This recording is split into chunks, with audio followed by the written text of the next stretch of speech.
So the next person I want to talk about is Bilal ibn Rabah. Do we all know who this Sahaba was? He was a companion of the Prophet as well. Bilal was known for many great things. He was one of the earliest Muslims. A couple of the things that he was most well known for is his, well, he was a slave. Initially he was a slave. He was also a black man. He was from Africa. And at the time there was a lot of discrimination, obviously towards slaves and also towards, you know, non-Arabs and things like this. So that was one of the main things he was known for, and I'm sure most of you, or all of you, inshallah, have heard of this man. But the other thing he was most famous for was he was the first muezzin, the first person who made the call to prayer that you heard earlier and that we followed our prayer with this evening. He was the first one, and he had the most amazing voice, most melodious and sonorous voice. So I want to tell you a little bit about his story because it's really moving, and it's a really interesting story. So I might start just to give you a feel of who this person was relative to the time of the Prophet, peace be upon him, and those early Muslims. I'll take you to Medina, to the Prophet's mosque, the mosque where the Prophet used to live. And at this time, the Prophet had just passed away. Just passed away. It was a crazy day for the Sahaba. It was a crazy time. Although they knew that life is life and people die, you could never fully, if you're in the company of the Prophet, you couldn't imagine losing him. Peace be upon him. And Bilal was so close to the Prophet, and he used to recite the Adhan each prayer time when they were in Medina. And he used to make the Adhan, and he used to go to the Prophet's curtain. And so the Prophet lived right next to the mosque. In fact, there was an entryway to the mosque at that time, and there was a curtain that divided it. And he would go to the curtain and he would call to the Prophet Muhammad sallallahu alaihi wasallam and say, "Come to prayer." And this time he couldn't do it.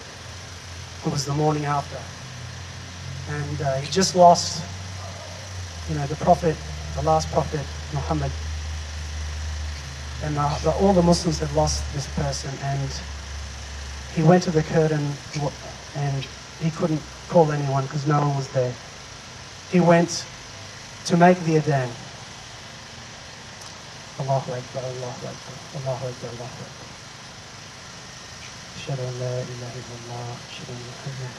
And he got to that point where he was about to say Muhammad, and he just broke down. He broke down and started crying, and it took him a long time to finish that Adhan. From that point on, he said he would never recite the Adhan again because he couldn't bear to do it. He couldn't bear to get to that point and say the name of the person who he most loved, who was not there anymore, and he couldn't do it. And so he said he'd never do it again. There were 2 more times after that point where he did recite the Adhan, and I'll come to that in a little while. But that's just to give you a bit of an impression about who he was. He was born into slavery. His parents were from Abyssinia, East Africa. And he was a very noble character, nonetheless. And he actually, which was very rare at the time for a slave, he actually got to endear himself to the locals and to his master, such that he would lead caravans on behalf of his master's tribe. His master's name was Umayyah bin Khalaf. He was one of the Qurayshi nobles, the nobles in Mecca, one of the elite, one of the leaders in Mecca. And so, yeah, he managed to endear himself. He endeared himself because he had such a beautiful character. He was very obedient. He was very devoted to his work, his role, and to his master. And of course, he was a poet as well. And of course, he could recite beautiful poetry and sing amazing songs. And so whenever they were on these trade caravans, he would throw out a tune and everyone would just get around and enjoy his company. So he was really well loved. And that's where on one of these trade caravans he met Abu Bakr. He met Abu Bakr and he became quite close with him. And they sort of shared, trade routes every now and again. There was one time where they were up in Syria, and Abu Bakr started wandering off from the camp, and Bilal saw him and he started following him. Abu Bakr was walking to a monastery. He'd had a dream. He went to the monastery and saw a monk, Abu Bakr and Bilal. And Abu Bakr said to the monk, I had this dream, please tell me what it means. And the monk asked him, tell me where you're from. I'm from Mecca. Really? Well, the dream that you just told me tells me that a prophet will rise from your city. And you will become his second lieutenant and his successor when he passes away, a prophet of God. And Bilal was a polytheist at the time. He followed the religion of the Quraysh, and the Quraysh had many idols and many gods that they worshipped. And he said, prophet of God. So what does that mean? Which one? Which God? Hubal, Al-Lat, Al-Uzza, some of these names of these gods. And the monk said, no, the one true God, the creator, the originator, the sustainer of life and of all the worlds. And Bilal was a little bit confused, but and that sort of planted the seed in his mind about what it was he was actually following back in Mecca. And he went back to Mecca after that trade caravan trip, and he went back to visit the idols. And that's where it sort of struck him. He saw these sort of idols, and they were just sort of rock carvings or drawings or things like that. And the chief idol that was associated with his tribe and with the Meccans was Hubal. And Hubal was this big sort of stone carving. But at some stage he had lost an arm. This idol, this rock carving had lost an arm. And he started questioning, how can a god lose an arm? And why on earth did a god need humans to put this arm back on him? And he had a golden arm put on by the Meccans. And that planted the seeds in his mind about, well, what is religion? What is it that I'm doing on this planet, and who's our creator? And he went back. Little did he know, at the same time, Muhammad, prophet of God, received revelation at that time. And it wasn't long before the prophet went to some very close people to him, like Abu Bakr and his wife Khadija radiallahu anha. And so Islam spread very slowly to begin with. But because Abu Bakr was such good friends with Bilal, he went to where Bilal was staying, where he was living, and said, Bilal, I've just found out who that prophet is. It's Muhammad. He's just received revelation. And he had a conversation with Bilal that night.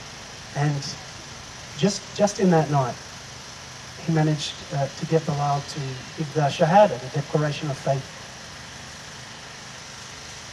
And so all of a sudden, Bilal, who was a slave, was one of the very first Muslims in our religion.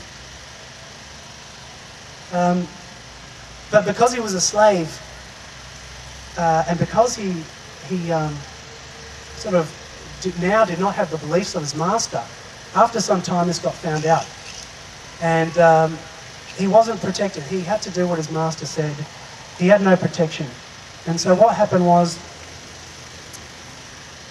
his master, Umayyah, found out. And he was a noble of the Quraysh. He was one of the leaders. And he was really infuriated.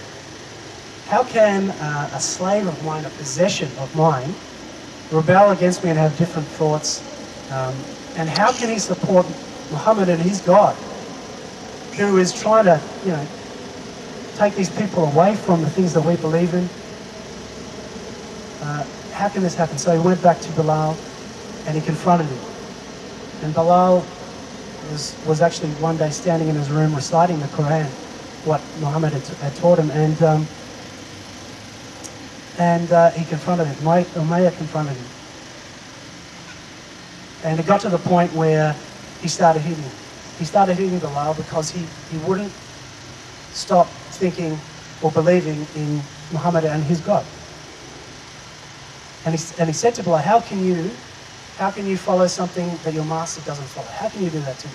And Bilal said to him, it's true, you do owe me, I'm in your possession. You can do what you want, you can tell me to do these things, and you can beat me, you can take away my body, but you can never touch my heart, you can never touch my beliefs. And he was punished. He was punished severely. He was tormented and tortured. And at one stage, after this went on for weeks and weeks, they took him out. It got really frustrating for Umayyah because he couldn't convince Bilal to reject Islam and come back to the way they were doing. So he coordinated with Abu Jahl. He told Abu Jahl, who was another noble Quraysh, against the Muslims. He said, I can't get Bilal to come back to our religion. So they both went, grabbed Bilal, took him into the desert. He was in a steel coat. He was chained up, 40, 50 degrees, laid him down in the sand out in the desert, and just left him there. They sat in the shade. They left him there. This was torturous for Bilal. It was really excruciating. It didn't work. So Abu Jahl found a rock. He got infuriated too. He found a rock, a big stone, a boulder, and got it placed on Bilal's chest, such that Bilal could hardly breathe. He was dying. And they started cursing him and kicking him and tormenting him. And all Bilal could do was say, Ahad, one. It's all he could muster. And they gave him strength, actually, to go on. But after some time, this kept going. Abu Bakr came out into the desert to see what was going on. He had heard about what was going on. And he started getting into an argument with them. And eventually he said, I'll offer you this much for Bilal. And it was a lot. For a slave, it was a lot. And in the heat of the argument, they said, all right, yeah, as if they didn't believe him, as if it was a challenge. All right, yeah, we'll sell him to you for that many ounces of gold. And that was the way that Bilal won his freedom.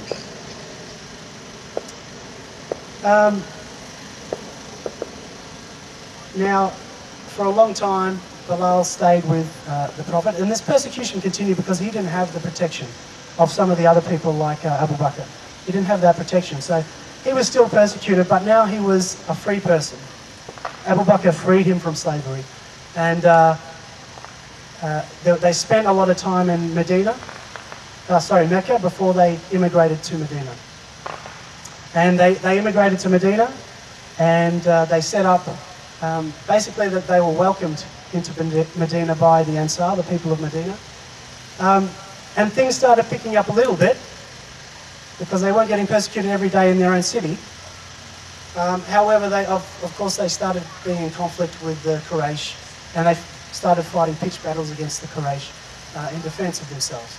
Bilal was he actually fought in all those battles as well.